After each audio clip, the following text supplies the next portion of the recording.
What is going on, everybody? How you doing today? My name is Jim Games and I react to videos on the internet. And in today's video, I'm going to be continuing my journey with BTS with the documentary The Most Beautiful Life Goes On, A Story of BTS, the 2021 update.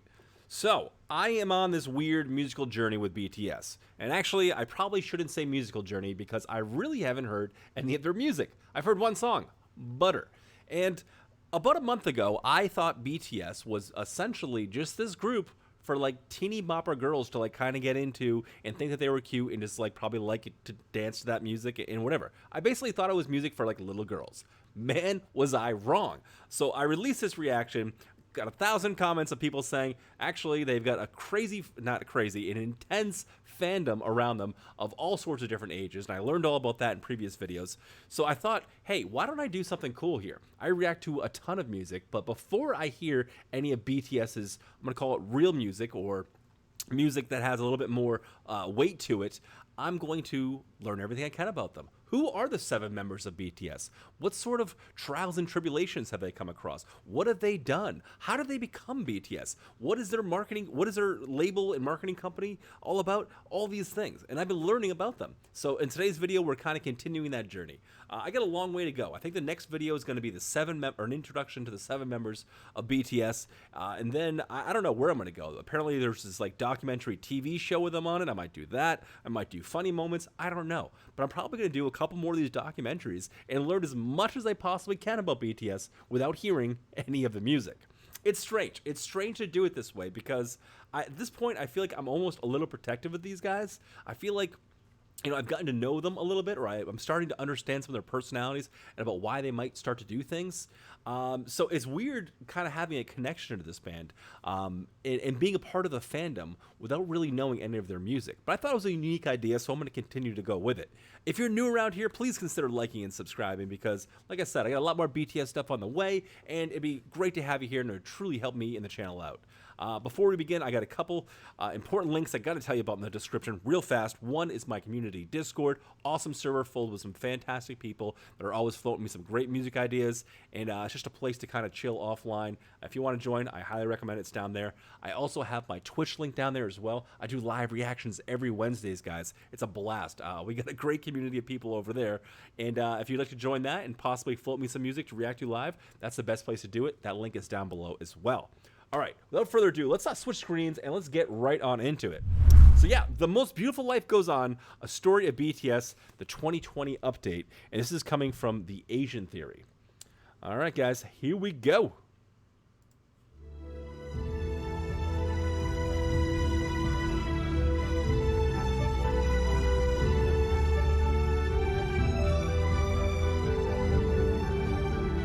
Cinematic so far.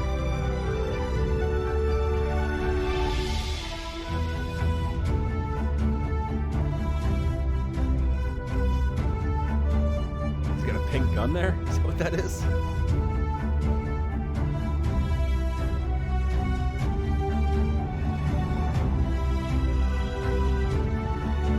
This is quite the intro. Oh, he's got the army on his hand. We just learned about the BTS army last week.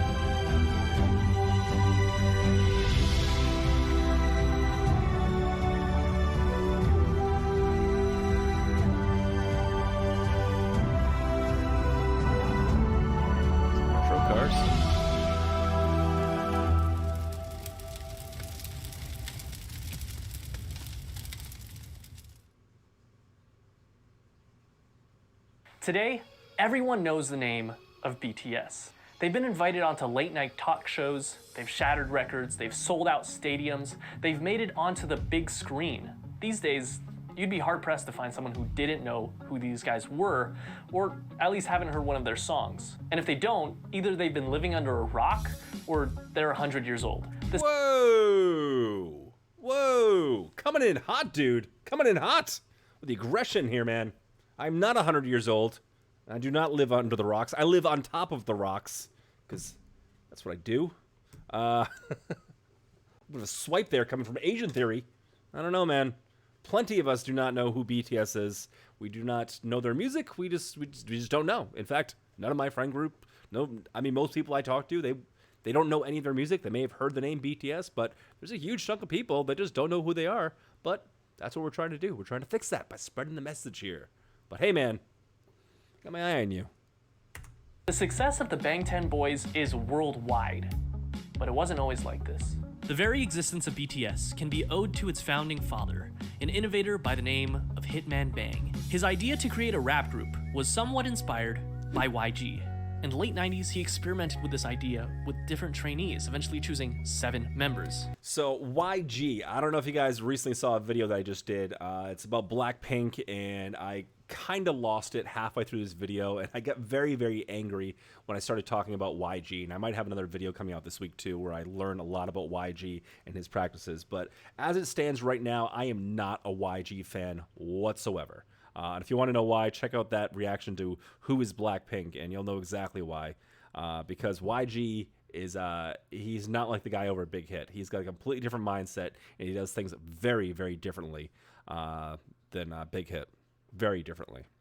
And while 3 of them eventually left, the remaining 4, Teddy, Danny, Jinhwan, and Baekhyun, debuted in 1998 as One Time. Their first album, titled One Time for Your Mind, was one of the year's best-selling albums and won several awards, including the Global Disc and SBS Music Awards for Best New Artist and KMTV's Award for Best Hip Hop Artist. The group enjoyed moderate success and released 4 more albums before going on indefinite hiatus in 2006 due to their mandatory military service. The year was 2010, and the 5-year-old company, Big Hit Entertainment, had previously signed 2 artists, 88 and 2AM. They had their share of successes, but they were very traditional K-pop groups. Big Hit wanted a fresh, new sound, and upon listening to One Time, CEO Hitman Bang had decided that that was the sound that he was looking for. And on top of that, the youth needed someone to relate to, and more importantly, look up to.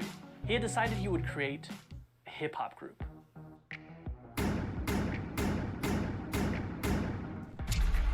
At 15 years old, Kim Namjoon auditioned for a certain Big Deal Records, which he completely botched, forgetting the lyrics to the song he was performing. Oh, no. Afterwards, fellow rapper Sleepy recommended that he try auditioning at another label, Big Hit, and even put in a good word for him to one of the producers there. At age 16, Namjoon auditioned in front of Bang Si-hyuk himself and instantly impressed him. He was offered a deal with Big Hit on the spot, which Namjoon accepted and became a trainee, officially choosing a name for himself, Rap Monster, destined to become the leader of the newly created group. Now that a fearless leader was chosen, they needed more members. So they said a leader. I didn't realize there was a leader of this group. This is the first time I'm finding out about that. I don't know if there's any truth to this. If you guys know, please let me know in the comments. Is this Rap Monster supposedly like the leader of the BTS group? Is he like the ringleader of it all? Because everything I've heard so far has been like they're all part of like this one collective unit thing. Not like there's like one guy kind of running the show. But maybe I'm wrong. I don't know.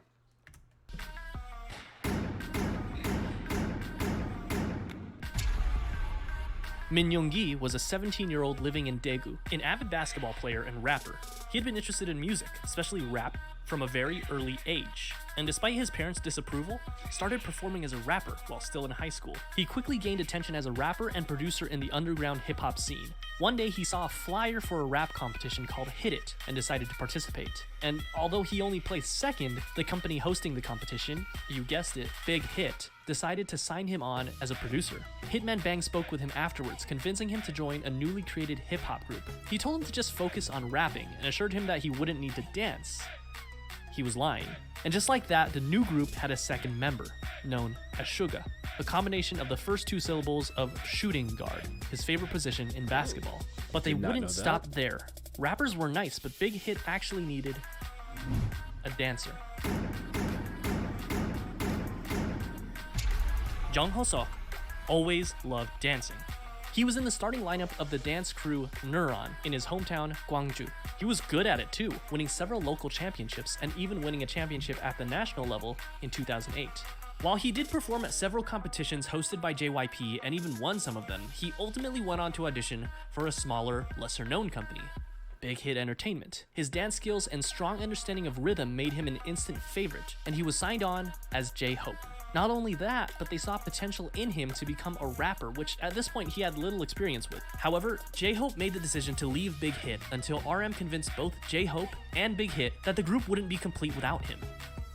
he was right. 쉬라고 했어. 아니 근데 형 항상 중간고에 아니면 정우석 와야 된다고. 정우석 안 오면 진짜 안 된다고. 멤버 그냥 믿고 간 거야 나 그냥. 오래 했고 멤버 보고 왔다. 멤버 보고 왔어 진짜. 근데 나는 진짜 네가 그 예약. With the addition of J-Hope, the rap line was complete. Now they needed some singers. Now, just like how RM, an amazing rapper with a ton of experience, was chosen as the first official member of the rap line, it would only make sense that a legendary singer and dancer would be the perfect first member of the vocal line. Right?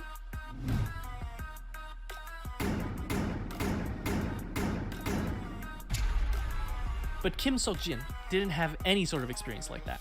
Believe it or not, one day when he was walking on the streets of his hometown, Anyang, he was approached by a representative of SM Entertainment with an offer to work for the company. In typical Jin fashion, he never followed up with them because he believed it to be a scam. Apparently, Jin was a very good-looking guy because years later, this time as a college student in Seoul, he was once again approached on the street, this time by an executive at Big Hit Entertainment.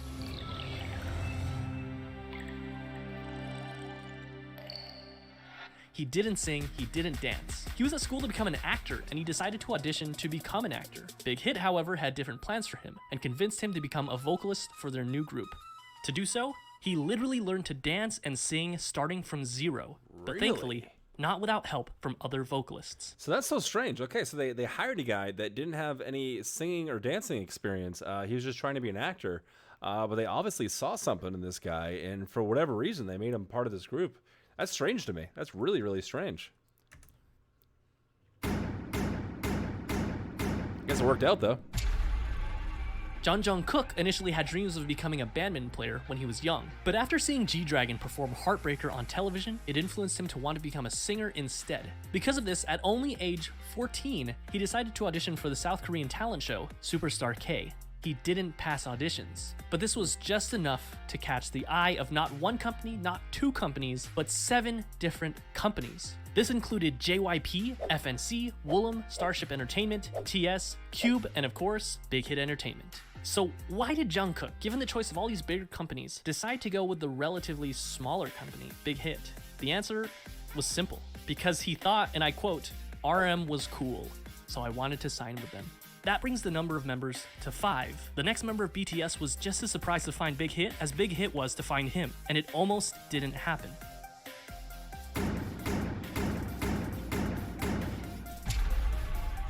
Kim Tae-young was always passionate about music, and it was always his dream to pursue it as a career. However, it was hard, as his family was poor, his parents being humble farmers. His father told him that if he was passionate about music, he should learn an instrument, and he did, spending 3 years practicing with the saxophone. One day, one of his friends decided to audition for Big Hit Entertainment when they were holding auditions in his hometown of Daegu. Tae-young, being a good friend, came with him to keep him company, but when one of the team members in charge of the audition saw Tae-young, he encouraged him to audition as well. With nothing to lose, he did. That day, he was the only one in Daegu to move on to the next round of auditions, and eventually became a trainee for Big Hit Entertainment. They decided to keep him as a surprise member and didn't want to reveal him as one of the members until his debut. In the same vein, Big Hit had him choose something mysterious for his stage name. He decided to go with V for victory. Here seems like a nice round number to stop, right? 6 members for a new hip-hop group, 3 rappers and 3 vocalists. It seems like a complete group, but still there was something missing. Someone was missing. Someone that could take this already great group of artists and push it even further to achieve perfection. A powerhouse. Someone so naturally talented that they could stand out in a room full of already talented artists. This project that Big Hit had embarked upon needed a capstone.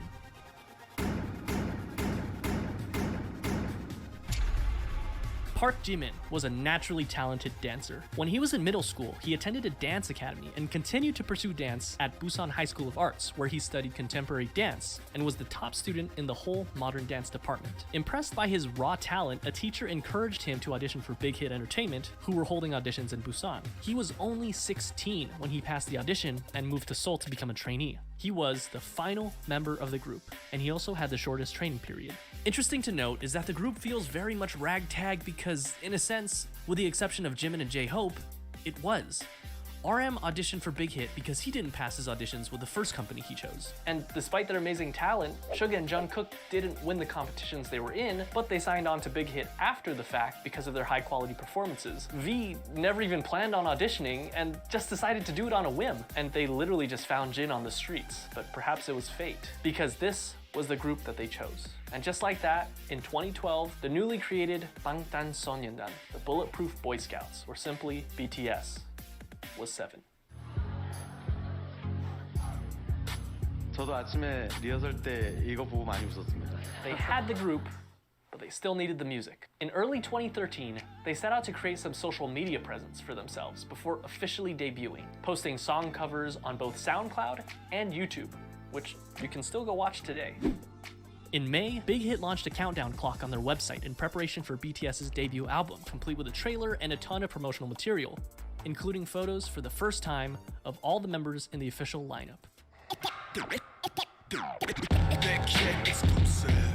Finally, the big day came. June 12, 2013, BTS held a press conference and a debut showcase where they performed their 2 singles, No More Dream and We Are Bulletproof Part 2.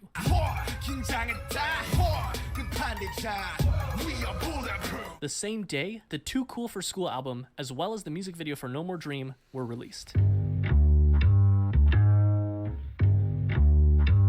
The very next day, BTS... Oh man, this is tough. This is tough for me because...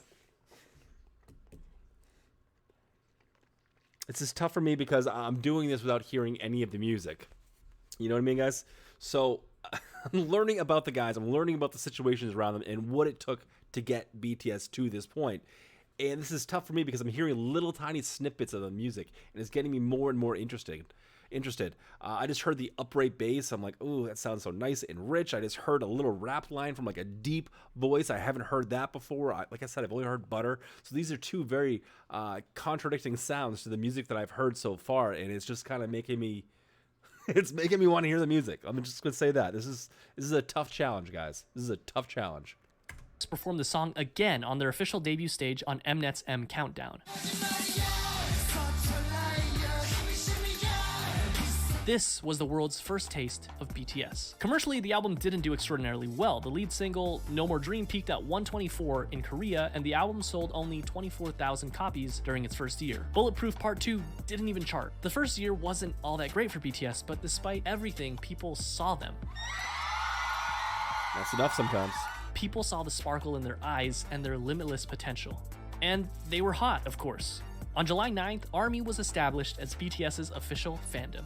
They made their comeback only 2 months later in September when they released their single, No, along with their EP, part 2 of what would be their school trilogy, Oh, Are You Late 2. In the music video for the single, they made a commentary on the harsh Korean education system, along with their previous themes of hopes and dreams. No peaked at 92 in Korea, but also quickly fell off the charts. The album debuted at number 4 on the Gaon Weekly chart and was the 55th best-selling album in South Korea that year. This was enough to secure them the coveted New Artist of the Year award at the Melon Music Awards, the Golden Disc Awards, and the Seoul Music Awards.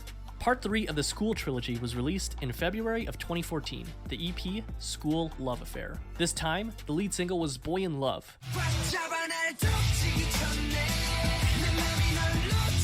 And the other single... Now I'm hearing elements of rock.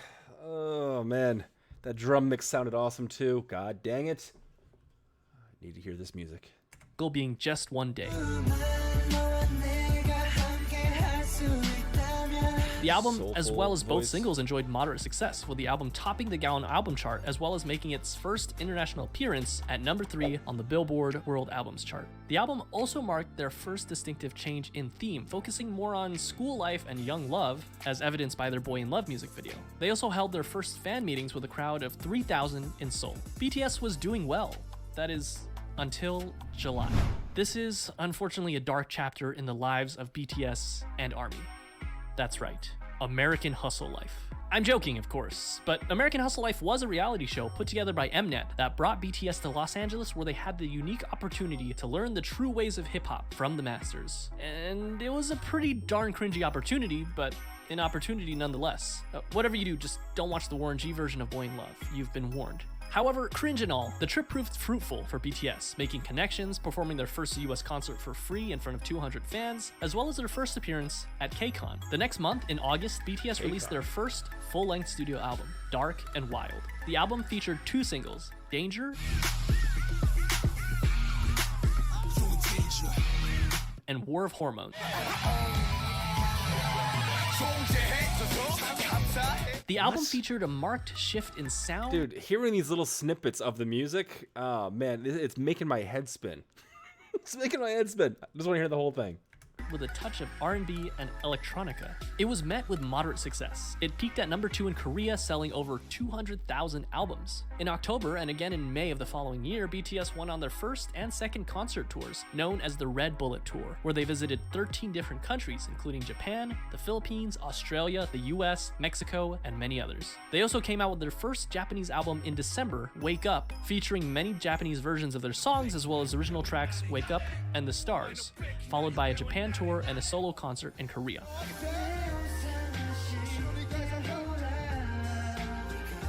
Although Dark and Wild got decent attention, they needed something different. They needed something that would shake things up. They got to work. April 29, 2015 was their comeback. When this album was produced, each member had a hand in writing songs for the album. They again changed their sound, from aggressive hip-hop to youthful, colorful styles. And not only their sound, but their image as well. This can be evidenced by their newest EP, The Most Beautiful Moment in Life. And just by looking at the album cover, they ditched the dark colors and the bulletproof vest symbol that had become so synonymous with BTS, and replaced it with a simple white and pink background overlaid with the title. And then, they dropped the single that would change everything. I Need You. It was sentimental, it was hopeful, it was new. Just by looking at the music video, we can see that BTS has also ditched their punk bad boy image and replaced it with a more real, vulnerable, down-to-earth, and youthful feel. This proved to be the change that BTS needed for mainstream success. That's the thing right there. And there's a reason why this kind of music connects with people, and there's a reason why, like, when you just let down your guard and you become more honest and open with people, you tend to, like, go further with what you're trying to do.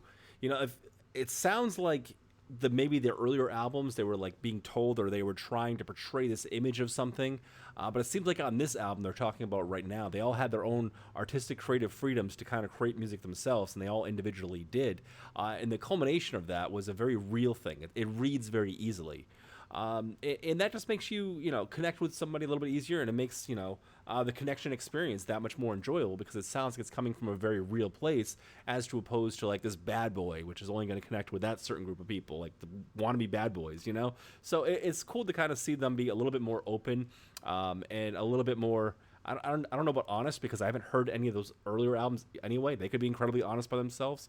I'm just saying, from a strict image point of view, going in a lighter, softer direction, you're going to be casting a wider net to more people. And it seems like, from what I'm hearing from this documentary, it was a more honest approach to an album, or at least a sound that they wanted to actually do. And when you do what you want, you're going to have, a better product toward the end. Maybe not a more marketable product all the time, but it's going to be an overall better product. And that seems to be true with this one. Billboard called it one of the greatest K-pop songs of the decade. It charted at number 5 in Korea, and even led them to their first music show win on SBS MTV's The Show. And that wasn't all. They released their second single, Dope, on June 24th, which started off with a poignant line from RM. 어서 와. 방탄은 처음이지? Welcome. Is this your first time with BTS? And you know what? For a lot of people, it was. In a way, their first studio album and tour can be seen as their stepping stone between old school BTS and new school. In November, they came back with their follow-up EP, The Most Beautiful Moment in Life, Part 2, the second EP in what would be dubbed the Youth Trilogy, which featured the single Run. The album focused even more on the frivolity, friendship, and carefree attitude that comes with enjoying one's youth, but just like in I Need You, contrasted that with suffering, depression, loneliness, society, and the stark and sometimes dark reality of life. Compare this with the far cry of the No More Dreams music video. It felt real. It was darker, grittier, more humble, more meaningful, and most importantly, RM lost his mohawk. Run also connected narratively with their previous single, I Need You, and another video released in September titled On Stage Prologue established what would come to be known as the BTS universe, or the BU. which would eventually combine music videos, short films, books, short stories, webtoons, and even a mobile game to create a cohesive story. And I won't go down this rabbit hole because there is a lot to digest, but it's definitely something to look into if you're a hardcore ARMY. The same month, they kicked off their third tour, The Most Beautiful Moment in Life on-stage tour, where they performed songs from their 2 recent EPs, Part 1 and Part 2. And Part 2 was a hit, their biggest so far. It topped the Weekly Gaon album and Billboard World Albums charts, and on Billboard, it stayed there for multiple weeks, the first K-pop act to do so. It also appeared on the Billboard 200 albums chart, not world albums, which is reserved for foreign non-English songs, but simply the top 200 albums, peaking at 171.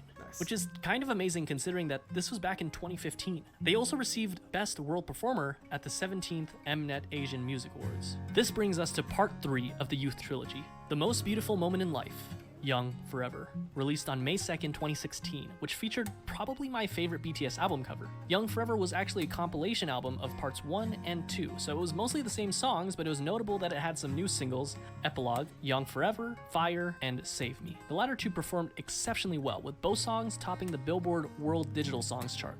This was also the second BTS album to chart on the Billboard 200 at 107, and it topped both the Gaon weekly and monthly chart, which earned BTS their first Daesang.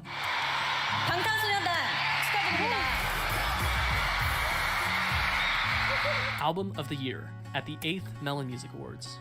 They went on to do the second half of their tour, The Most Beautiful Moment in Life on Stage, Epilogue, selling out many of their concerts and even selling out KCON in the US where they headlined the event. In September, they dropped their second Japanese album, Youth, featuring Japanese versions of tracks from their previous 3 EPs,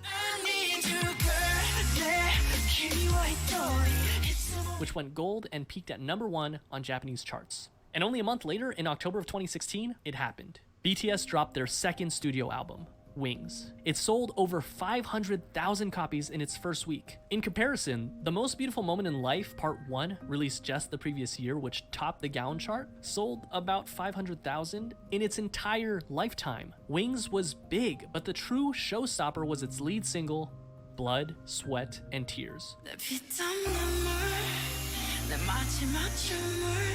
which got them their first all-kill, topping 8 music charts in South Korea. Its music video gained 6 million views in the first 24 hours, which broke the YouTube record for the highest number of views of a K-pop group music video within 24 hours. The album hit number 26 on the Billboard 200, the highest ever charting K-pop album on Billboard. They ended up selling 1.5 million copies in South Korea in 2016 alone, and it netted them the Artist of the Year award at the Mnet Asian Music Awards that same year, the first non-Big 3 artist ever to receive that award. 수상자는 방탄소년단.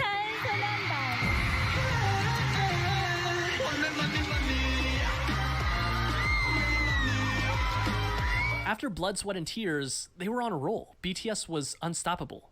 In February of 2017, they released the instant hit Spring Day, which, quoting a Korean reviewer, embodied nostalgia and sorrow and opened a new chapter in BTS's aesthetics and lyricism and attracted fans across generational boundaries. Which, by the way, is still on Korean charts after nearly 4 years, and the same day I'm writing this, it ranked number 53 on Melon. Wow. Okay, so the music is still charting. It's still absolutely charting. That's crazy to me. After 4 years. Won Song of the Year at the 9th Melon Music Awards. After the release of Spring Day, they went on yet another tour, the 2017 BTS Live Trilogy, Episode 3, The Wings Tour. The tickets sold out within minutes, including in the United States, the first K-pop artist to do so, and went on to win Best Social Artist at the Billboard Music Awards. The first for a Korean artist, but they would go on to win this award 4 years in a row. The next year was a period of massive growth for both the group's popularity as well as their style. They released the Love Yourself series, starting with Love Yourself Her in September of 2017, Love Yourself Tear in May of 2018, and Love Yourself Answer in August of 2018. 3 albums that gave us some of the most classic BTS songs that we know and love today, such as Mic Drop, Fake Love, Euphoria,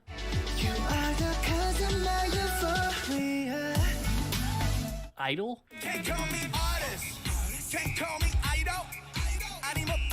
and of course,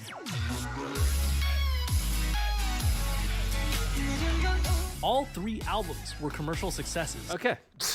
just in those little song snippets that I've just heard right now, there's so many different sonic atmospheres going on between all of them. They all, I cannot tell you how much I want to rip apart these songs and just dive right in. Man, this is so difficult. This is so difficult.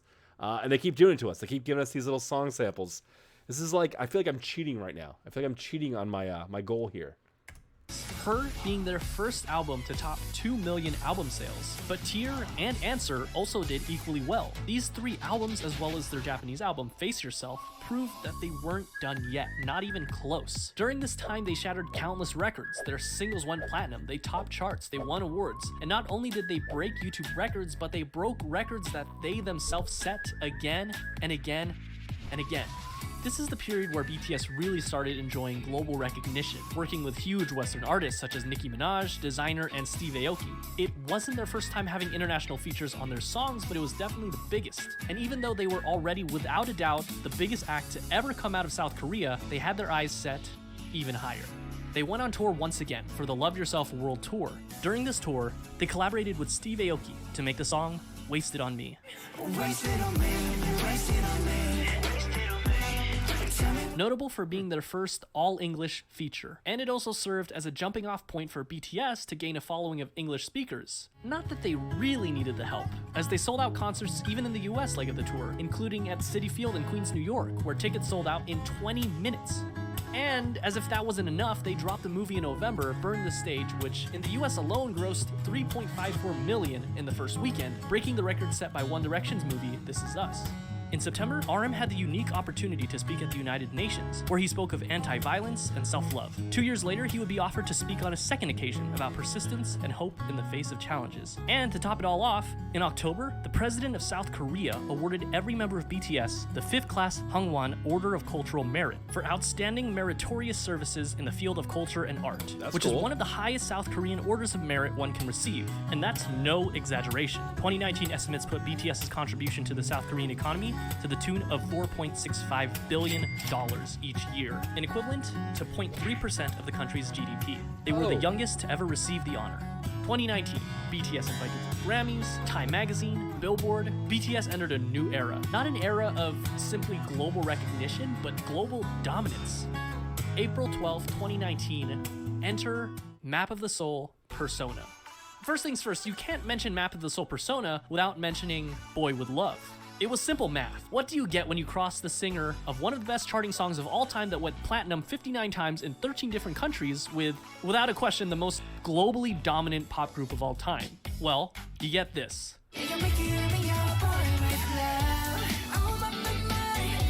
Nothing less than an instant hit. Number 8 on Billboard Hot 100, platinum in the US, 21 music show wins, number 1 on iTunes in 67 different countries. The most liked and the most viewed YouTube video in the first 24 hours. The fastest video to reach 100 million views. A current view count of over 1 billion views. 7 boys, 1 girl, and 7 different hair colors. They were the talk of the town, invited to talk show after talk show after talk show. The second single on the album was Make It Right. Oh, I can make it right.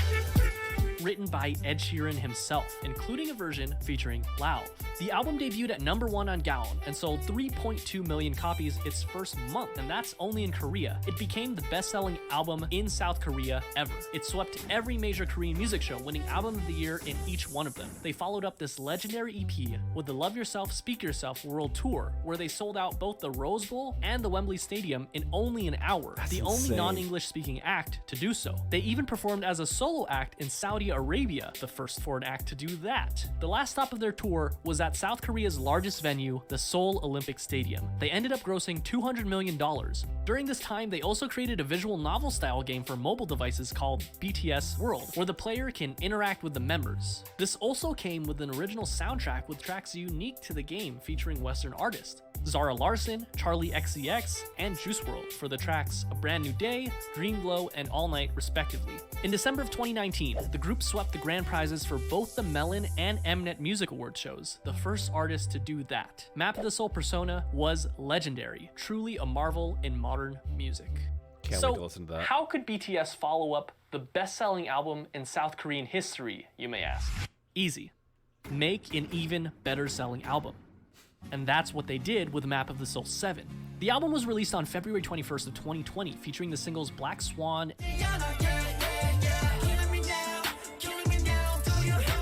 and On.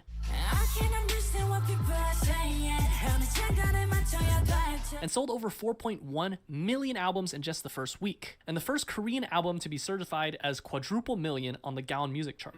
It debuted at #1 on music charts all over the world, including the US, Korea, the UK, Japan, and much of Europe. It's not an exaggeration to say that this album left a permanent mark on the world, launching BTS into legendary status and becoming the best-selling artist in South Korean history. BTS had scheduled a Map of the Soul tour for April of that year, which would have undoubtedly outsold their record-breaking tour only a year prior, but unfortunately, the COVID pandemic caused the entire tour to be postponed, including the show at the Rose Bowl, which I was supposed to attend. But that didn't stop BTS, who performed virtual concerts, spoke at the Dear Class of 2020 graduation event, and released the Japanese version of their recent album with an original Japanese single, Stay Gold. Stay Gold!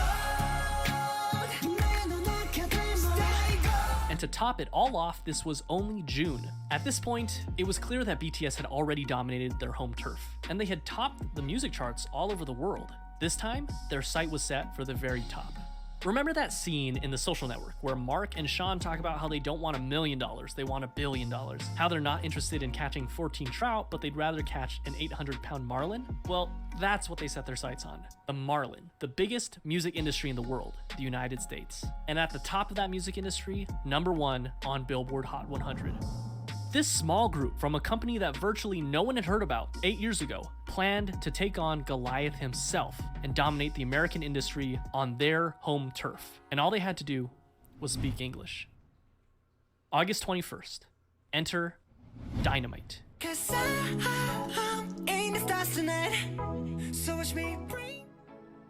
Their first English single simultaneously performed better than anyone had expected, but at the same time is exactly what we as an audience had come to expect from the legendary boy band themselves. And they did it. They reached #1 on the US Billboard Hot 100, the Global 200, and the Global Excluding US chart, and they made sure that if you hadn't heard of them before, you definitely have now. And if that wasn't already the biggest flex, on October 2nd, they came out with Savage Love BTS Remix with Jason Derulo, getting #1 on the Billboard Hot 100 again, less than 2 months after already getting it #1 with Dynamite, and on the Global 200, where they actually replaced themselves at #1, the first artist to do so ever. And this is where we stopped in the original video, October of 2020. So, what's happened since then? Well, not much.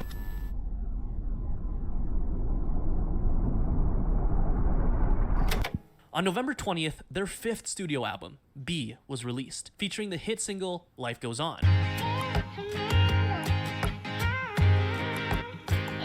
B was met with critical acclaim and hit #1 on Billboard 200 and the World Albums Chart, the 5th BTS album to do so, along with topping worldwide charts in countries like Belgium, Canada, Japan, New Zealand, Norway, Poland, Portugal, and of course, their hometown, South Korea. And in spite of all these accolades, perhaps the biggest winner was Life Goes On.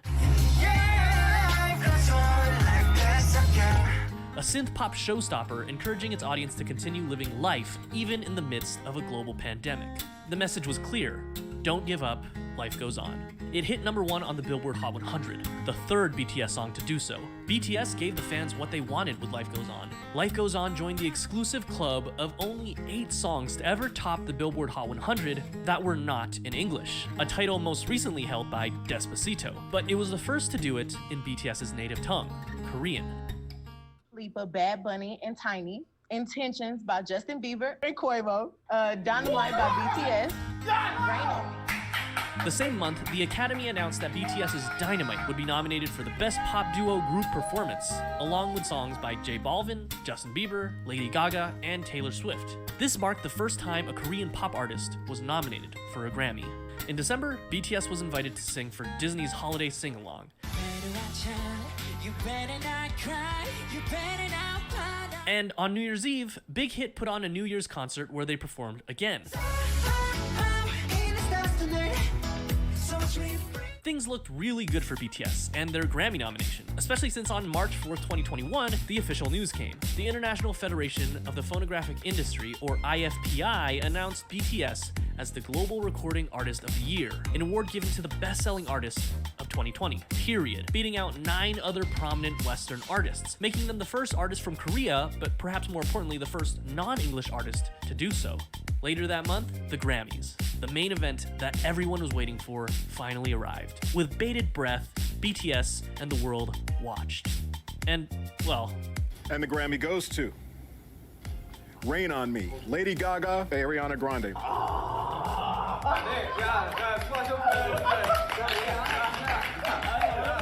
They didn't win. However, they made history for being the first South Korean artist to perform at the Grammys, after presenting at the Grammys the year prior. March 31st, 2021, Big Hit Entertainment officially rebrands as HYBE and completely revamps their organization.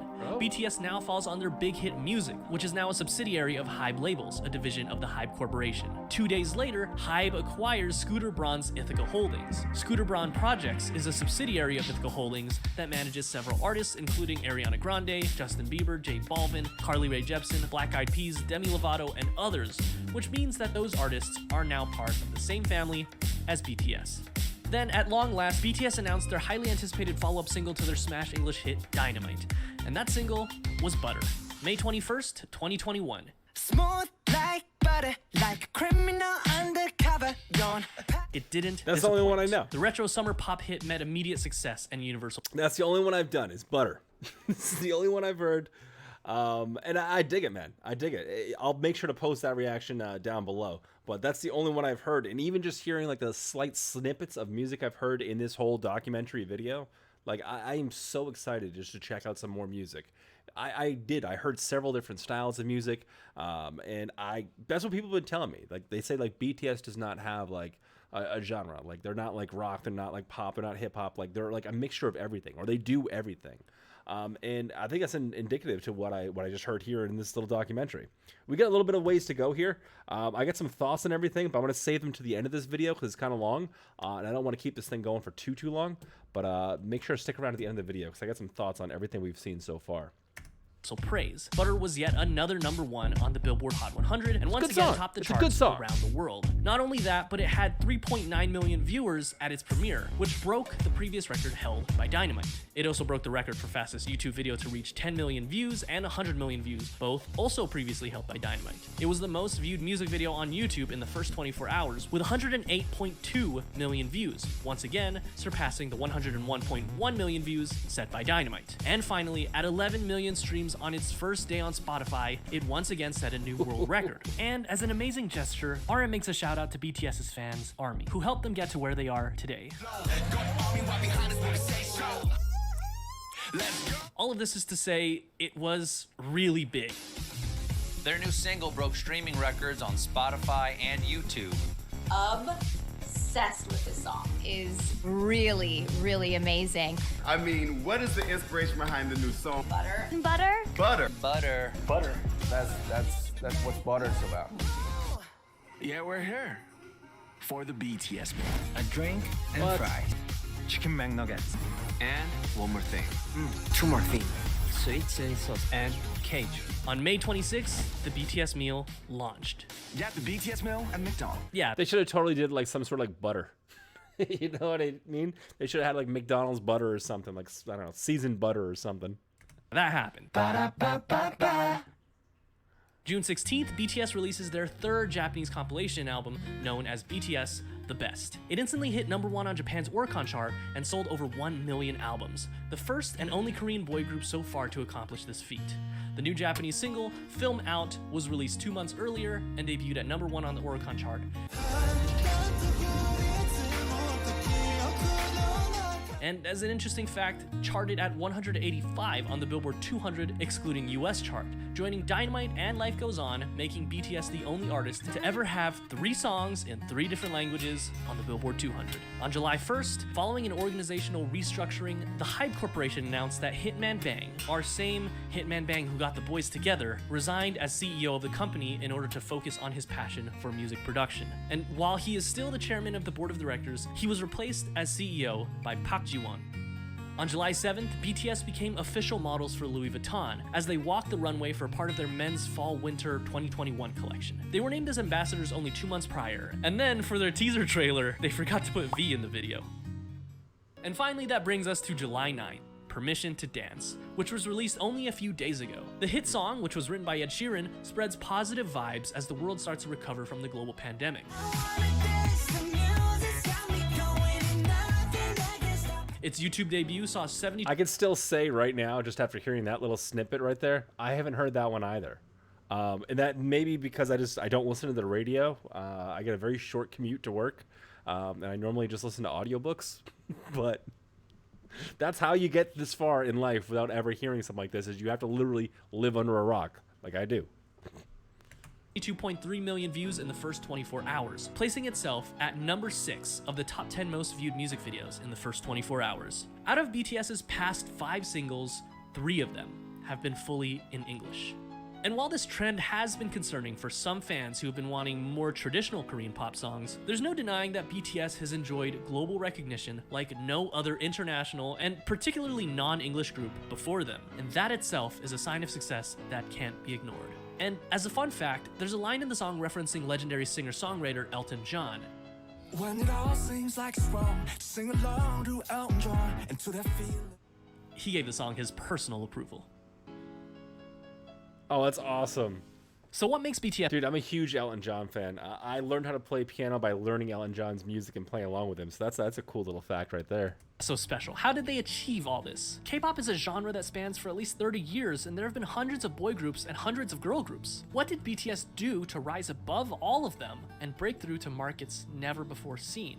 Historically, the boy band industry has been dominated by white English-speaking bands. And the fact that BTS has not only held their own, but blew any sign of competition out of the water on a global scale can be attributed to nothing less than their talent, hard work, and a bit of a 1 in a million miracle. They did it through their own blood, sweat, and tears, so to speak. Around the world, we see that boy bands have pretty much fallen into obscurity, but BTS is thriving. And though I've stated this all before, it's worth saying again, in contrast to other bands who would sing about romantic relationships with girls and what some would call predictable bubblegum pop tunes, BTS is continuously pushing the envelope and changing their styles. According to an article by Vulture.com, they describe this style as much less a successor of the Backstreet Boys and more of the successors of Michael Jackson, whose choreography and charisma were unprecedented. While of course there's a lot of love for the angelic vocals of BTS, rap has also played a very important part in creating their own style. In stark contrast to the typical boy band where every member sings, it's so refreshing when you're in the middle of a song and you hear RM's raw rapping skills, J-Hope's energy, or Suga's soul put into every single line. Interestingly enough, at the first glance, it seems that the success of BTS was miraculous, despite not being part of the Big Three, but it can also be argued that their success was because of their separation from the Big Three. Their label, Big Hit Entertainment, whose founder emphasizes artistic freedom more than anything else, allowed them to make their own sound. And going back to BTS universe, it's not often that a K-pop group does something special with each of their songs and albums, utilizing strong storytelling that can go beyond simply the song itself, but rather interconnected with other songs and even other albums to create one large overarching story. And not only do they all have their own expertise in performance, but also each of them have had the experience of writing and producing their own music, and they're not afraid to let their style evolve over time. BTS during their debut is such a far cry from Wings era BTS and current day BTS. They also chose to tackle more adult issues instead of simply love and girls. While they definitely didn't have a shortage of those, they also cover other very important issues such as mental health, regret, following your dreams, hard work, self-love, and many, many, many others. Add that to the fact that as fans, we can feel the authenticity of the members themselves. They seem approachable. BTS seems like there's a place for every type of fan. And in this fast-paced world where things change at unthinkable speeds, BTS has stayed grounded and faithful to who they were and who they are. Those kids we saw on American Hustle Life, along with their dreams and passions, are the same men who stand before us today. And while some artists like to keep their personal lives private, BTS gives us a look at their personal lives through their vlogs, which allow us to become more connected to them than ever before. What is truly amazing is that they're doing this all while singing in their native tongue, Korean. Their music holds so much power that it literally breaks through the barriers of language. And no, they're not done yet. They've shown that they're capable of dominating music charts across the world and even reaching across the Pacific Ocean and conquering the music industry in the United States. What's next for them? Mars? In any case, they've only started in 2013 and BTS is as strong as it's ever been. And that's our 2021 update. There's been lots of exciting news for the group so far, and I'm gonna guess that 2021 will still have a lot of surprises waiting for us. Thank you to everyone who watched the original video. We've changed some of the information to make it more accurate or easier to understand. We're always looking to improve our videos, so if you find something that needs improving, leave a comment below. A big shout out to our almost 160,000 subscribers. You guys are amazing. And remember, to break your plans, live like you're golden, and roll in like you're dancing fools. Thanks for watching, everyone. Very cool. So, first and foremost, before we start any analysis of what we just watched here, I want to give a huge shout out to the Asian Theory YouTube channel. That's where we're getting this from. And even though I was kind of joking around in the beginning with the host of this video for calling me 100 and living under a rock, it's all in good fun. Yeah, so this was great though. This was actually a very well put together video. I learned a lot about the albums and everything. I saw little snippets of some of the dancing and some of the music, so this is a nice little sneak peek as to what kind of content that I am going to be reacting to once I do decide to start listening and reacting to the music. But it was good. It was really, really good. It was engaging, and it flew by, man. I saw that this video was 40 minutes, and like when I looked up again, I'm like, oh, it's over.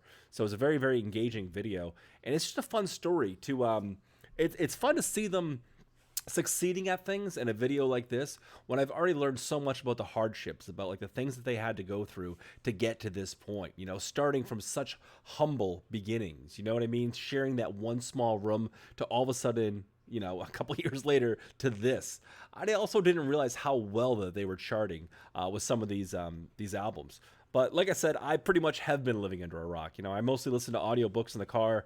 And I don't listen to like the radio or anything, so I don't really hear this. Although from time to time now, when I do turn the radio on and Butter comes on, I get all excited because I'm like, I know this one. I know new music. I kind of know what's going on, but I don't really know anything else. And I like it. I still like it to this day. Every time I hear Butter, it's a very enjoyable experience. So I really hope that I do like the music. But I mean, I can't promise anybody that going forward, like when I do music reactions, that I'm gonna like it or not.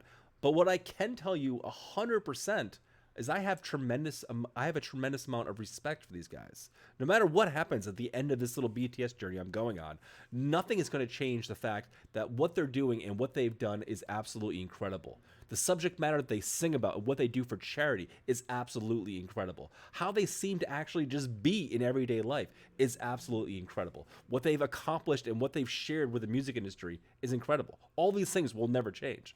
So I don't know if I could ever say that I would not like BTS because all of those things I just said are true. It's just a matter of fact whether I find the music, you know, enjoyable or not. But we'll see. Everyone seems to tell me that they can they change their style up from time to time. This video just said that as well, and that they can do it. They can do any genre. And just hearing those little snippets of the music going through this documentary, that got my head going. You know, because there's so many different soundscapes, it just different little angles each song kind of took. From only hearing 2 seconds of it, that it seemed unique and not really too similar to the sound clip I heard from before. So to say that I'm excited to react to the music is a bit of an understatement. I have no idea where I'm going to start with, what song I'm going to do, but I have other documentaries to get to first. There's a bunch of stuff coming up. I got a whole list of these documentaries that you in the comments have been sharing with me. So thank you so much for watching this, for all the comments you've been leaving. I do read through all of them. I try to like and respond to as many as I possibly can. But it means the world that you're going through this journey with me and you're willing to, you know, kind of just be here with me. You know, it's awesome. And I think it speaks volumes to just the fandom surrounding this band. I've already touched on other videos. In fact, last week I did the BTS reaction to the fandom, the BTS Army, and that was just absolutely wild in itself. But I got to stop and just thank the BTS Army for being here, for all the support, and just yeah, for the help too. It's been incredible. If you enjoyed today's content, please consider liking and subscribing because I got a long way to go with BTS, and I'd love to have you here with my journey. Here for my journey. I can talk. Anyway, guys, have a great night, and I'm going to catch you out on the next video.